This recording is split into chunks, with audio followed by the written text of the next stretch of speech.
MIBEBAHA fa akaiky ny MESIA. Ho tsaraina aradrariny ny madinika.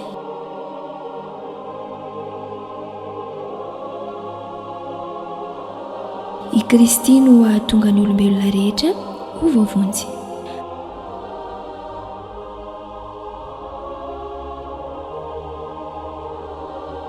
MIBEBAHA ianareo fa efa akaiky ny fanjakan'Andriamanitra.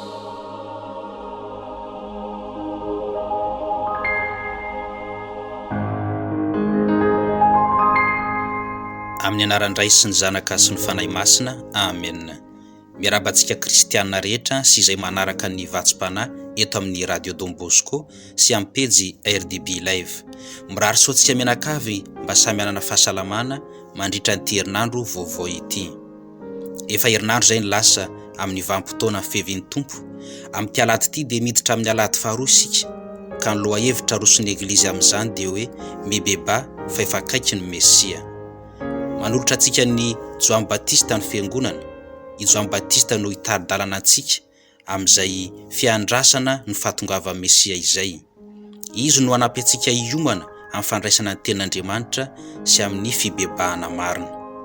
Ambaran'izay mpaminany ao amin'ny vaky teny voalohany, bokin'izay mpaminany toko 2:10 fa isy ratsana mitsiry amin'ny fototr'i Jese, isolofo aniry avy amin'ny vahany, hitoetra eo aminy ny fanahin'ny tompo, dia fanahy fahendrena amam-pahazavatsaina, fanahy fifidianana amam-pahendrena, fanahy fahalalana amam-pahatahorana ny tompo. Milaza amintsika izany faminany izany fa i Jesoa eto no tian'izay mpaminany holazaina. I Jesoa ilay solofa avy amin'ny fototr'i Jese, i Jesoa ilay toeran'ny fanahin'ny tompo. Araka lerantsika mahafinaritra io manao hoe ato amiko ny fanahin'ny tompo fa nanositray tory vaovao mahafaly. Ao amin'ny Masin-Daloka toko 4:9-20. Ambaran'ny evanjely androany ry havana fa natarika olona maro i Joan Batista rehefa nitory teny, nitory fibebahana, nanambara fa efa akaiky ny fanjakan'Andriamanitra ka mila mivalo, mila mifona, mila miverina amin'Andriamanitra. Vokany dia maro ny olona nanatona azy, avy any Jerosalema, avy any Jode, eny avy amin'ny tany manodidina ny Jordany. Antitra terin' Joan Batista fa tsy ampy akory ny maha hoe zanaky Abrahama, na hoe maha kristianina, na hoe maha pino, na hoe mampivavaka isaky ny Alahady, fa ny ilaina dia ny miova fo, vonona hifandray amin'Andriamanitra. Ny fibebahana manko dia midika hoe fiovana, fialana amin'ny toetra ratsy, na raha moraly zany na raha toe-tsaina. Ny fibebahana dia midika hoe fiverenana amin'Andriamanitra, fandaozana ny toetra ratsy mahazatra ary miezaka miala amin'izay mba hanao marina. Tokony mahatsapa tena zany tsika tsirairay avy mba hiala amin'ny toetra ratsy, satria tsy misy lafatra isika, tsy misy tena izy, tsy misy marina, fa samy mila fibebahana avokoa. Lalam-baovao no natoron'i Joan Batista an'ireto olona ireto dia niverenana amin'Andriamanitra, ka maro izy ireo no namaly ny antso nandray mibatemy teo amin'ny rano ny Jordany. Ny asan'ny batemy dia nanampy an'ireto olona ireto mba hanana finoana, hiverina amin'Andriamanitra, hiala amin'ny toetra ratsiny ary hanana fo vaovao. Noho izany dia tsy ampy manaiky fotsiny ny fomba atao rehefa mankalaza batemy, fa ny takiana amintsika dia ny finoana sy ny fehezahana hiaina izay finoana izay eo amin'ny fiainana andavanandro. Mitaky fitondran-tena mendrika ihany koa izany amin'ny mahazanak'Andriamanitra.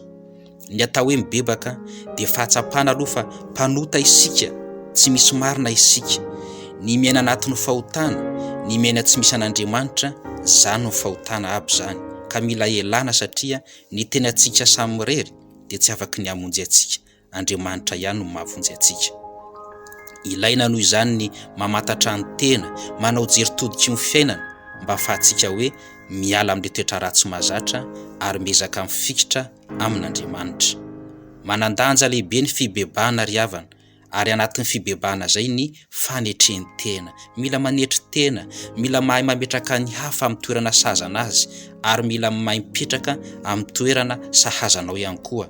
Zay ny fanetretena zay, tsy manambany ny hafa, tsy manambony ny tenanao, fa samy mipetraka amin'ny plasy sahazana azy. Tanteraka ny fibebahantsika io raha ohatra tsika ka miaiky hoe diso marina, mpanota isika ary vonina ny hiova fo, satria Andriamanitra miantso antsika ao amin'ny fitiavany. Tsy mety manentsy tadiny tsy mety manao be marenina na miavonavona tsy mandray ny fampianaran'Andriamanitra amin'ny alalan'ireo mpitoro-teny izay mampianatra antsika, mitaona antsika mba hiverina amin'izay lalan'ny fibebahana izay. Mila miova isika ry havana fotoanan'izany amin'izao fiavian'ny Tompo izao. Ambaran'ny evanjely hatrany fa eny an-tanan'ny Mesia ny fikorohany ary hodioviny tsara ny famolony, ka ny variny angoniny any an-tsopitra, fa mololo kosa hodorany any amin'ny afo tsy mety maty. Mampanontany tena antsika izany ry havana, inona avy eo amin'ny fiainantsika no karazana vary mila tehirizina, ary inona eo amin'ny fiainantsika no karazana mololo izay tokony hodorana? Anjarantsika manontany tena. Fotoana fanaovana jeritodika amin'izao fiavian'ny Tompo izao. Ny fankalazana ny fiavian'ny Tompo manko dia natao hanampy antsika hiheno hanongila tsofina ary handray ny ten'Andriamanitra. Manasongadina izany masinda Paoly ao amin'ny vaky teny 2 taratasy nosoratany eo an'ny kristianina tany Roma ny toko 5:12 andiny 4 ka hatramin'ny 7 hoe: izay rehetra voasoratra taloha dia natao ho fianarantsika, mba hananantsika fanantenana amin'ny fandeferana sy fanalana lahelo avy amin'ny soratra masina. Alohan'ny hamarana ny fampizarana ry havana dia tsara manao tsindrom-peo mahakasika ny batemy izay nataon'i Joan Batista sy ny batemin'i Jesoa. Matetika amin'ny fiarahamonina dia misy no manontany tena hoe naninona ny olona taloha dia be vao natao batemy, naninona Jesoa efa lingeza be iny vao natao batemy, maninona ankehitriny no misy batemy ho an'ny zaza madinika. Marihana fa ny batemin'i Joany dia batemy natao tamin'ny rano. Ny rano moa dia manambara hoe madio na hoe manadio ny rano, manambara loharanon-aina, ka batemy fibebahana no nataon'i Joan Batista. Ny an'i Jesoa kosa dia batemy avy amin'ny fanahy masina sy ny afo. Ny afo dia mandoro, manazava, manadio. Ny fanahy masina indray dia mahatonga antsika ho zanak'Andriamanitra ka honena ny Trinité masina. Noho izany dia mitaona antsika hibebaka ny ten'Andriamanitra androany. Mitaona antsika hibebaka ny toro-teny Joan Batista. Mitaona antsika maka ny ten'Andriamanitra ny toro-teny Joan Batista. Manameloka andreo farisianina sy sadosianina tsy nanaiky ny bebaka ny toro-teny Joan Batista, ary manambara amintsika fa efa akaiky mifanjakan'ny lanitra ihany koa ny toro-teny Joan Batista. Ka manontany teny sika hoe ahoana ny fiomanantsika manoloana an'izay hoe fanjakan'ny lanitra efa akaiky izay? Vonona ve sika sa mbola tsy vonona? Inona ny ratsy, inona ny lesoka mbola harenina eo amin'ny fiainantsika? Noho izany dia mifampivavaka sika ry havana mba hanjaka ao am-pontsika ny ten'Andriamanitra, hanakohako ao anatin'ny sofintsika isan'andro ny ten'Andriamanitra, ka hampiovantsika sy hitaonantsika hibebaka marina hiverina ny amin'izy Tompo. Noho izany dia mirary soa amin'ity Alahady ity sy mandritra ny herinandro ity mba zoto sika hiaino ny ten'Andriamanitra sy hamaky ny ten'Andriamanitra. Dia mifampivavaka ary samia tahian'Andriamanitra. Ombantsika mianakavy any Tompo ho tanteraka tokoa ny izany. Izodrano antsika ny Andriamanitra mahafany zavatra rehetra, ny Ray sy ny Zanaka sy ny Fanahy Masina.